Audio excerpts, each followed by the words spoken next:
जय सद्गुरुदेव, जय पद शरणम। मेरे सद्गुरु की वाणी परम संत महात्मा यशपाल जी महाराज का प्रवृत्ति में निवृत्ति गृहस्थ धर्म के लिए श्रीमद् भगवद गीता का गीता सुधा भाष्य अध्याय 6 श्लोक 46। तपस्वी भयो अधिको योगी ज्ञानिभ्यो अपि मतो अधिकः कर्मिभ्यश्चाधिको योगी तस्माद् योगी भवार्जुन।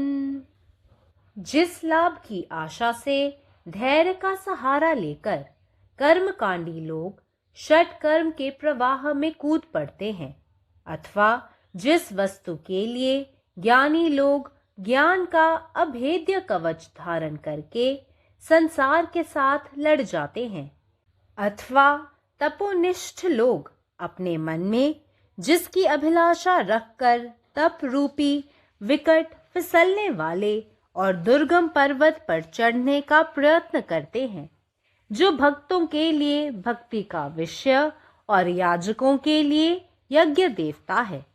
तात्पर्य यह है कि जो सभी लोगों के लिए और सभी कालों में पर ब्रह्म रूप है, वह स्वयं हो जाता है। और जिस विचार से यह सिद्ध तत्व ही समस्त साधकों का साध्य होता है, उसी प्रकार से वह कर्मनिष्ठों के लिए वंदनीय होता है, ज्ञानियों के लिए ज्ञान का विषय होता है और तपस्वियों के लिए तपस्या का अधिदेवता होता है। जिसके मनोधर्म के साथ इस प्रकार जीवात्मा का संगम होता है, वह शरीरधारी होने पर भी यह महिमा या महत्व प्राप्त कर ही लेता है। इसीलिए हे अर्जुन, मैं तो तुम्हें सदा के लिए उपदेश देता हूँ कि तुम योगी बनो। Thus comparing a meditator with a man of utter self-denials, tapasvins, deep students of the scriptures, jnanis, and with ritualists, karmis, Lord Krishna concludes that a meditator, yogi alone, is the best among the whole lot, standing nearest to truth, and therefore you be a yogin, meditator, O Arjuna. Om. जय गुरुदेव, जय पदशरणम। अध्याय 6 श्लोक 46। ज्या फायद्यासाठी कर्मकांड करणारे लोक धीराची मदत घेतात आणि सत्कर्माच्या प्रवाहात उडी घेतात आणि वस्तूंसाठी ज्ञानी लोक ज्ञानाचे अभेद्य कवच परिधान करतात आणि या जगाशी लढाई करतात, किंवा ज्या इच्छेसाठी तपश्चर्येला समर्पित लोक कठीण निसरडे आणि दुर्गम तपश्चर्येच्या पर्वतावर चढण्याचा प्रयत्न करतात, जो भक्तांसाठी भक्तीचा विषय आहे आणि पुरोहितांसाठी यज्ञ देवता आहे। त्या इच्छेच्या आशेने अर्थ असा आहे की जो सर्व लोकांसाठी सर्व वेळी परब्रह्म आहे, तो स्वतःच बनतो। ज्याप्रमाणे हे साकारलेले तत्व सर्व साधकांचे ध्येय आहे, तसेच ते कर्माला समर्पित लोक, ज्ञानी लोकांसाठी ज्ञानाचा विषय आणि तपस्वी लोकांसाठी तपस्याचे प्रमुख देवता देखील पूजनीय आहे। ज्याचा आत्मा अशा प्रकारे मनधर्माशी एकरूप होतो, तो शरीरात असतानाही हे वैभव आणि महत्त्व प्राप्त करतो। म्हणून हे अर्जुना, मी तुला सदैव योगी होण्याचा उपदेश करतो। जय गुरुदेव। സദ്ഗുരുവിൻ്റെ സന്ദേശം അദ്ധ്യായം 6 ശ്ലോകം 46. ആചാരാനുഷ്ഠാനങ്ങൾ പിന്തുടരുന്ന ആളുകൾ ലക്ഷ്യപ്രാപ്തിക്കായി ധൈര്യപൂർവം ഷഡ്കർമ്മ പ്രവാഹത്തിലേക്ക് കടക്കുന്നു. അല്ലെങ്കിൽ അറിവുള്ള ആളുകൾ അറിവിൻ്റെ അഭേദ്യമായ കവചം ധരിച്ച് ലോകത്തോട് പൊരുതുന്നു.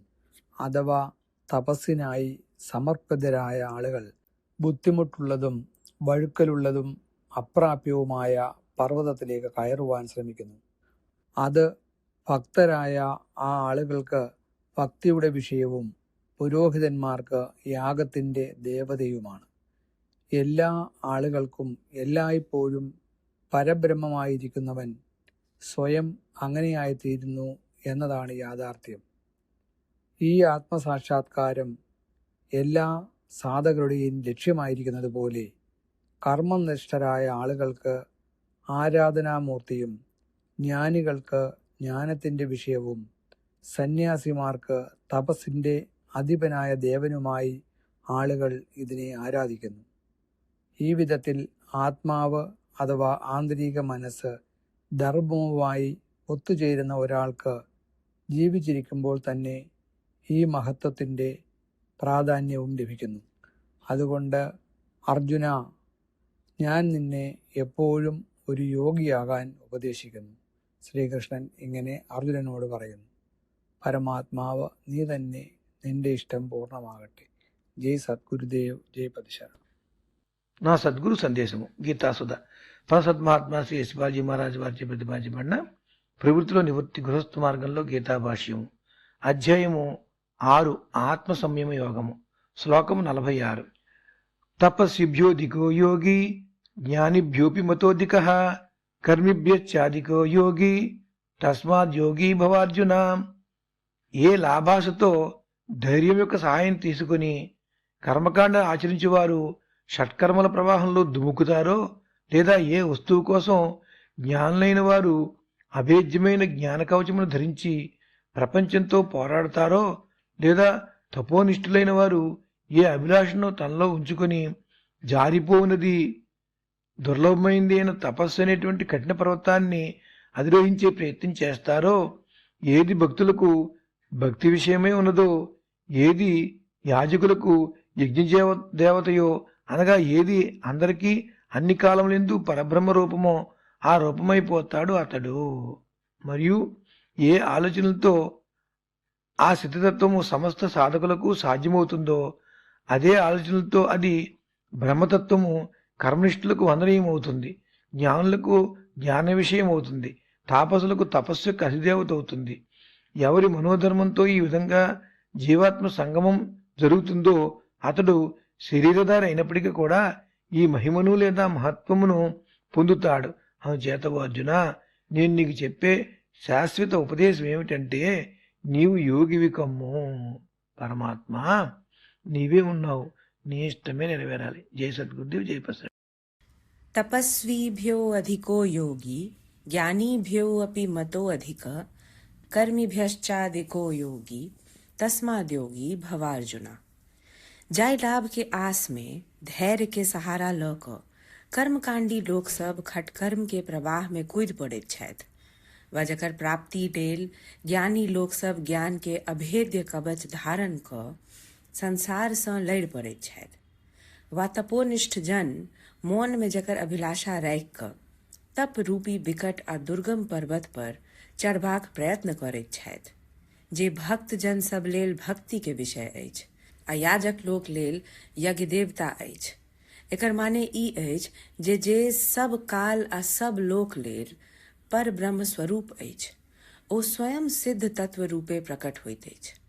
जाय विचार सँ ई सिद्ध तत्व समस्त साधक के साध्य बनैत अछि, ओहि प्रकारे कर्मनिष्ठ लोक लेल वंदनीय बनैत अछि, ज्ञानी जन लेल ज्ञान के विषय बनैत अछि, आ तपस्वी सब लेल तपस्या के अधिदेवता बनैत अछि. जकर मनोधर्म सँ एहि प्रकार जीवात्मा के संगम भ जाइत अछि, ओ शरीर धारण केने रहितो एहि महिमा आ महत्व के अवश्य प्राप्त करैत अछि. एहि कारणे हे अर्जुन, हम तऽ अहाँ के सदा लेल यह उपदेश दैत छी जे अहाँ योगी बनू.